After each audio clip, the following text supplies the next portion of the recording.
Hello everyone. आज हम बात करने लगे हैं एक ऐसे यंगस्टर और ऐसी एक नौजवान लड़की की जो सिर्फ एक रियलिटी टीवी शो से एक कम उम्र नौजवान बिलियनर बनी। जी हाँ, आज हम बात करने लगे हैं काइली जेनर की के उसके कॉस्मेटिक ब्रांड की के उसने कैसे इसको स्टार्ट लिया और कैसे उसको बिलियन डॉलर ब्रांड बनाया। इस वीडियो में हम उसकी कंप्लीट केस स्टडी करेंगे, उसकी मार्केटिंग स्ट्रेटजी से लेके उसकी ब्रांडिंग और उसकी वैल्यूएशन और उसकी सेल्स हम इस वीडियो में डिटेल में जाएंगे। उम्मीद करता हूँ कि ये स्टोरी आपको काफी इंस्पायरिंग लगेगी और आपको काफी कुछ सीखने को मिलेगा इनकी स्टोरी से। काइली जेनर दुनिया की सबसे कम उम्र लेडीज में से मतलब बिलियनर बनी थी।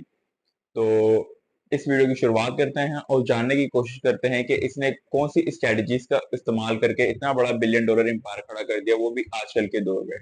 तो बिना टाइम वेस्ट के इस वीडियो की शुरुआत करते हैं और जानने की कोशिश करते हैं।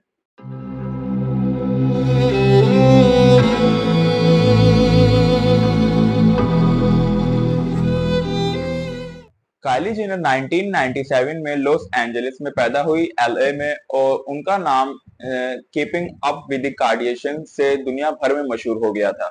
उन्होंने अपने सोशल मीडिया का फायदा उठाते हुए उन्होंने अपनी पहली बिजनेस की सोच मतलब उनके दिमाग में आई कि मेरे इतने फॉलोवर्स हैं, इतने मेरे मतलब फैन फॉलोइंग है मेरी, मुझे तो कोई ब्रांड लॉन्च करना चाहिए। तो इन्होंने ये सोचकर मतलब बिजनेस की दुनिया में आई। इनका पहला कदम काइली लिप्स में 2015 में हुआ।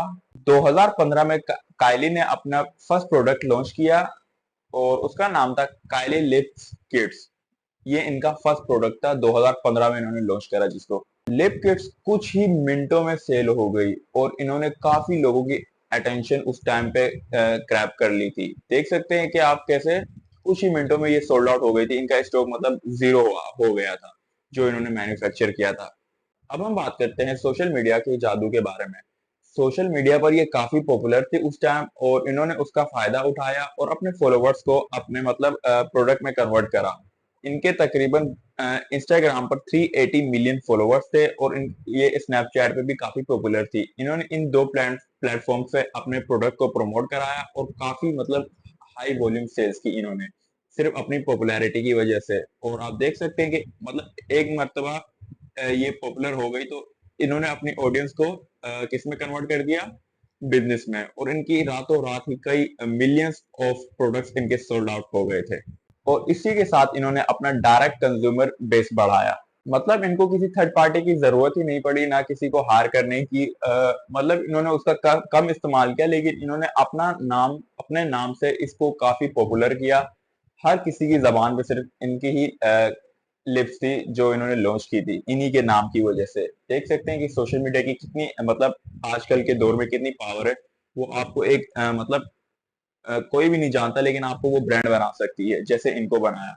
लिप्स के बाद काइली ने अपने प्रोडक्ट्स में भी काफी मतलब और ऐड किए प्रोडक्ट। इन्होंने उसमें आई शेडोज और फाउंडेशंस और हाइलाइटर्स को भी इंक्लूड किया। इसी तरह काइली कॉस्मेटिक पूरी दुनिया में स्प्रेड हो गया, मतलब पूरी दुनिया में ही फैल गया था इनकी प्रोडक्ट बढ़ाने की वजह से। काइली ने direct to consumer business model अपनाया, डी डीटीसी। और इसी वजह से इन्होंने सिर्फ अपने प्रोडक्ट को सिर्फ ऑनलाइन ही अवेलेबल रखा और ऑनलाइन ही इनकी मतलब सेल हुई। इसी ऑनलाइन रखने की वजह से इनके प्रॉफिट मार्जिन भी बहुत ही हाई हुए और मतलब कंज्यूमर बेस भी कंट्रोल में रहा। मतलब अगर किसी थर्ड पार्टी के थ्रू कहीं स्टोर लॉन्च करते या कुछ करते तो उनके मतलब इनको सब हैंडल करना पड़ता, लेकिन इनका पूरा कंट्रोल जो था वो तो इन्हीं के हाथ में था। तो इन्हीं इसी वजह से इनके प्रॉफिट मार्जिन भी काफी हाई थे और इनकी मतलब काफी ज्यादा कंज्यूमर बेस बढ़ गई थी डायरेक्ट कंज्यूमर मॉडल की वजह से। मतलब ये खुद बनाते थे, खुद ही स्टोर करते थे और डायरेक्ट जैसे ऑर्डर आते थे ऑनलाइन तो ये कस्टमर तक पहुंचा देते थे। अब हम बात करते हैं इनकी फाइनेंशियल सक्सेस के बारे में।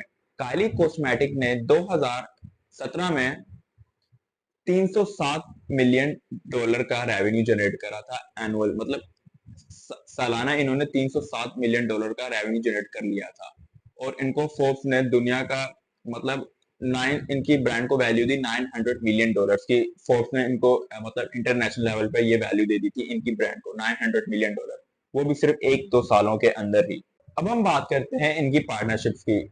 2018 या 19 में काइली ने कोटी इनकॉर्पोरेटिव को अपनी कंपनी का 51% मतलब शेयर्स बेच दिए थे। और ये वैल्यू इनकी बनती थी $600 मिलियन। मतलब इन्होंने 51% अपनी कंपनी के शेयर्स इस कंपनी को सेल कर दिए थे। इससे काली कॉस्मेटिक्स को ग्लोबल स्टोर्स और रिटेल में एंट्री मिली, जिससे ये ब्रांड काफी ही जल्द पॉपुलर और काफी ही ज्यादा अवेलेबल होने लग गया था हर स्टोर और हर रिटेल स्टोर में। अब हम बात करते हैं इनके माहाना और सालाना प्रॉफिट्स के बारे में। काइली जेनर का प्रॉफिट 2024 में हर साल इनका प्रॉफिट $200 मिलियन होता है और इनका महीने का प्रॉफिट तकरीबन $20 to $25 मिलियन के आसपास होता है महीने का। मतलब ये प्रॉफिट जनरेट करते हैं और ये पॉसिबल तब होता है इनका महीने का जब ये न्यू प्रोडक्ट्स लॉन्च करते हैं मार्केट में और उसकी सेल से इनकी कन्वर्जन भी काफी हाई चली जाती है और इनका रेवेन्यू और सेल्स काफी हाई हो जाती है। इसी वजह से एक्सक्लूसिव ड्रॉप्स और लिमिटेड एडिशन, काइली ने लिमिटेड एडिशन के प्रोडक्ट लॉन्च किए जिससे मार्केट में बहुत ही ज्यादा अर्जेंसी क्रिएट हुई कंज्यूमर के बीच, क्योंकि इन्होंने लिमिटेड ये बोल के अपने कंज्यूमर को बोला कि ये लिमिटेड प्रोडक्ट्स अवेलेबल हैं, जिसको परचेस करना है वो मुझसे परचेस कर ले, बाद में ये अवेलेबल नहीं होंगे। इसी वजह से इस स्ट्रेटेजी को इन्होंने अप्लाई किया जिससे इनकी सेल और भी मतलब हाइप क्रिएट कर गई थी। जो भी प्रोडक्ट लॉन्च होते थे वो फौरन ही सेल हो जाते थे। इसी वजह से ये इतनी जल्दी और कम उम्र में सक्सेसफुल हो गई, क्योंकि इनकी फैन फॉलोइंग और इनके फॉलोवर्स ही इतने थे। जो भी मार्केट में ये न्यू प्रोडक्ट या न्यू ट्रेंड लाते थे बस ये इसकी स्टोरी डाल देते थे या इंस्टाग्राम पे उसकी पोस्ट लगा देते थे और इनकी रातों रात ही मिलियंस ऑफ डॉलर्स की सेल कन्वर्ट हो जाती थी। ये है सोशल मीडिया की पावर और ये है डिजिटल मार्केटिंग आजकल 2024 की पावर। तो आप देख सकते हैं कि कैसे ये आज के दौर में मिलियनर बिलियनर बनी, बिलियनर की लिस्ट में शामिल हुई। उसके पीछे बस यही स्ट्रेटेजीज थी, डिजिटल मार्केटिंग का सहारा लिया और उसको अपने बिजनेस में कन्वर्ट करा।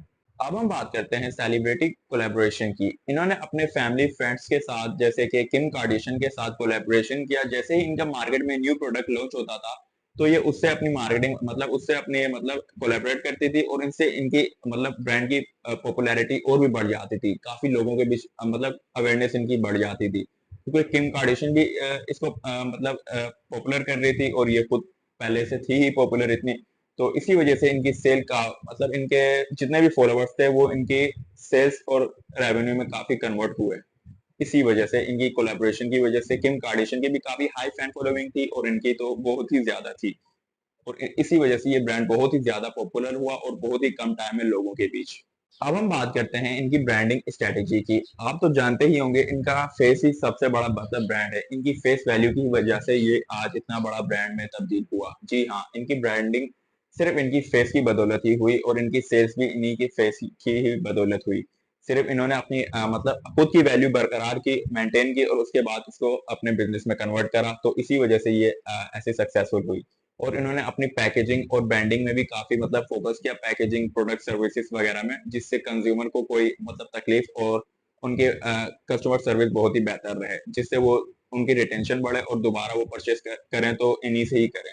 और इन्होंने ज्यादातर यंगस्टर को टारगेट किया, जैसे कि नौजवान कम उम्र लड़की और लड़कियां जैसे जो इनके प्रोडक्ट्स इस्तेमाल कर सकें। मतलब इनकी टारगेटेड ऑडियंस सिर्फ यंगस्टर थी, 18 ईयर्स से लेके 13-35 तक। ये इनकी टारगेटेड ऑडियंस रही। ब्रांडिंग में हमेशा टारगेटेड ऑडियंस को भी प्रेफर किया जाता है, क्योंकि आपको मालूम होगा कि ये मेरी ऑडियंस है तो मैं इसी के लिए प्रोडक्ट्स जो बना रहा हूँ वो ये मेरे कंज्यूमर्स हैं। अगर आपको एज भी नहीं मालूम होगी किस एज सेगमेंट को आप टारगेट कर रहे हैं तो आपका ब्रांड बनना काफी मुश्किल होगा, क्योंकि इन्होंने भी अपनी टारगेटेड ऑडियंस सिलेक्ट की। जैसे इनकी टारगेटेड ऑडियंस थी यंगस्टर, 18 ईयर से लेके 13। जैसे लिप्स वगैरह तो यही लगाते होंगे, कॉस्मेटिक वगैरह के मटेरियल्स वगैरह। तो इसी वजह से इन्होंने उन पर भी फोकस किया और उसी पर ही इन्होंने फोकस किया और इसी वजह से इनका रेवेन्यू काफी ज्यादा बूम कर गया था। काइली ने बड़े ब्यूटी इन्फ्लुएंसर को एंगेज किया, जैसे कि जेम्स चार्ल्स और निकी ट्यूटोरियल, जो ब्रांड क्रेडिबिलिटी बनाते हैं। काइली ने अपनी स्किन केयर लाइन काइली स्किन लॉन्च किया, जिसमें मॉइस्चराइजर और सीरम्स जैसे प्रोडक्ट शामिल हैं। इस तरह ब्यूटी के बाद उनका स्किन केयर में भी काफी नाम बन गया था और वो उसमें भी काफी पॉपुलर हो गई थी। देखें, आप कैसे देख सकते हैं पॉपुलर होने का ये फायदा है। मतलब ये नहीं सोचती कि ये अगर मैं प्रोडक्ट मार्केट में लॉन्च करूं तो ये सेल होगा कि नहीं होगा। बस ये सोचते हैं कि मुझे करना तो है तो क्या लॉन्च करना है आखिरकार मार्केट में, क्योंकि अगर ये जो कुछ भी लॉन्च करते हैं इनकी सेल तो ऑटोमेटिक ही आ जाएंगी, इनकी इतनी हाई फैन फॉलोइंग और इनकी मतलब इनकी फेस वैल्यू की वजह से। तो इनको सिर्फ ये सोचना है कि मुझे करना क्या लॉन्च है, ये नहीं सोचना कि सेल्स कैसे आएंगी, मार्केटिंग कैसे करूंगी। इनकी यही ब्रांड वैल्यू है सबसे बड़ी। खासियत। अब हम बात करते हैं कंट्रोवर्सी की। 2020 में फोर्ब्स ने इन पे मतलब आरोप लगाया कि इनके बिलियनर होने के स्टेटस पर इनका आरोप लगाया, लेकिन इस इनकी वजह से इसके बिजनेस पर कोई भी असर नहीं पड़ा और इनकी सेल्स और इनका नाम ऐसे ही स्टेबल रहा मार्केट में, क्योंकि फोर्ब्स ने बोला कि इनके मतलब बिलियनर स्टेटस होने पर उन्होंने काफी इन पर शक किया था कि कैसे ये बिलियनर पॉसिबल हुई, वो भी कॉस्मेटिक के थ्रू। तो इसी वजह से इनको काफी कंट्रोवर्सी का भी सामना करना पड़ा, लेकिन इस वजह से इनके ब्रांड को और इनको मतलब ज्यादा कोई नुकसान का सामना नहीं करना पड़ा। काइली कॉस्मेटिक्स ने अपने प्रोडक्ट्स को वेगन और क्वालिटी फ्री बनाया, जो मॉडर्न ब्यूटी ट्रेंड्स के मुताबिक था। 2021 में इन्होंने रीपैकेजिंग और दोबारा मतलब न्यू पैकेजिंग के साथ दोबारा ब्रांड को रिलॉन्च किया मार्केट में।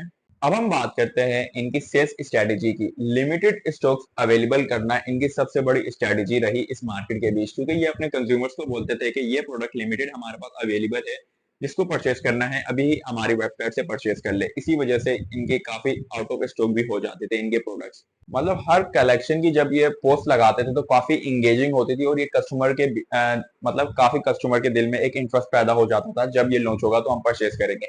तो इसी वजह से ये सेंस ऑफ अर्जेंसी भी क्रिएट करते थे अपने कंज्यूमर के बीच के, उनसे इनका इंटरेस्ट बढ़े और वो सेल्स में कन्वर्ट हों। अब हम बात करते हैं काइली जेनर की डाइवर्सिफिकेशन मॉडल की। काइली जेनर सिर्फ कॉस्मेटिक तक ही महदूद नहीं रही, बल्कि इन्होंने 3-4 ब्रांड्स में और भी डाइवर्सिफाई किया, जैसे कि काइली स्विम्स, काइली बेबी और काइली होम्स जैसे नए सेक्टर्स में भी अपना पोर्टफोलियो एक्सपेंड किया। इससे उन्होंने अपनी ब्यूटी के अलावा और भी जगह मतलब अपना एम्पायर बिल्ड किया और मल्टीपल रेवेन्यू स्ट्रीम्स जनरेट की। उन्होंने हाई एंड ब्रांड्स जैसे बैलमिन के साथ कोलैबोरेशन किया, जिससे उनका नाम काफी लग्जरी मार्केट में भी ट्रांसफर होने लग गया। तो जो हाई लग्जरी प्रोडक्ट्स जो मार्केट में थे उनके साथ इनका नाम जुड़ने लग गया था इस कोलैबोरेशन की वजह से। इससे ब्रांड को एक्सक्लूसिविटी और मतलब एक अलग ही लेवल मिल गया था मार्केट में, क्योंकि ये लग्जरी के साथ भी अब कन्वर्ट हो गया था। एक किस्म से ये लग्जरी भी जाना जाता था और एक किस्म से ये काइली जेनर के खुद की वैल्यू से भी जाना जाना जाता था मार्केट में। काइली ने फिलैंथ्रोपी में भी अपना काफी हिस्सा डाला, खासकर वुमेन एम्पावरमेंट में और एजुकेशन में। इन्होंने काफी इन्वेस्टमेंट्स की इनको बेटर बनाने के लिए, मतलब वुमन को एक किस्म से प्रमोट करने के लिए कि वो भी कुछ कर सकती हैं, और इन्होंने एजुकेशन में भी काफी मतलब फिलैंथ्रोपी की है। 2024 तक काइली ग्लोबल इन्फ्लुएंस असर रखता है अपना, और ब्रांड हर साल नए प्रोडक्ट्स और नई पार्टनरशिप के साथ मार्केट में मतलब अपनी अहमियत और अपना ब्रांड मजबूती से बरकरार रखता है। मतलब हर साल ये न्यू प्रोडक्ट्स लाइन मतलब लॉन्च करते हैं, और पार्टनरशिप भी इनकी ऐसे ही इनकी जारी है। ये इनके फ्यूचर्स प्लान है और अभी तक भी इनकी विजन आप देख सकते हैं कि कैसा है। काइली जेनर ने अपने फेम को बिजनेस एम्पायर में कन्वर्ट किया। क्या ये आप भी कर सकते हैं? जी हाँ, जरूर कर सकते हैं, क्यों नहीं। अगर आपके पास राइट स्ट्रेटेजी और राइट बिजनेस प्लान है तो आप भी अपनी ऑडियंस को मतलब बिजनेस में कन्वर्ट कर सकते हैं। अगर आपके पास आपकी ऑडियंस नहीं तो आप पेड मार्केटिंग का भी सहारा ले सकते हैं, क्योंकि सोशल मीडिया प्लेटफॉर्म तो आपके पास है ही, जैसे कि फेसबुक, इंस्टाग्राम और यूट्यूब वगैरह। इससे आप अपने प्रोडक्ट की अवेयरनेस लोगों तक बढ़ा सकते हैं और इससे आपकी ब्रांड वैल्यू भी बढ़ेगी। अगर आपका प्रोडक्ट है और आप इसको ऑफलाइन कहीं रखते हैं शॉप वगैरह में, तो आपकी सेल्स कैसे बढ़ेंगी? अगर ये पड़ा हुआ किसी कोने में किसी शॉप में है तो लोगों को कैसे पता चलेगा? मतलब इसकी लिमिटेड वैल्यू होगी और लिमिटेड कंज्यूमर बेस होगी जो आपके आसपास रहते होंगे। अगर आप अपने ब्रांड को एक्सपेंड करना चाहते हैं तो आपको इंटरनेट का तो सहारा लेना लाजमी होगा।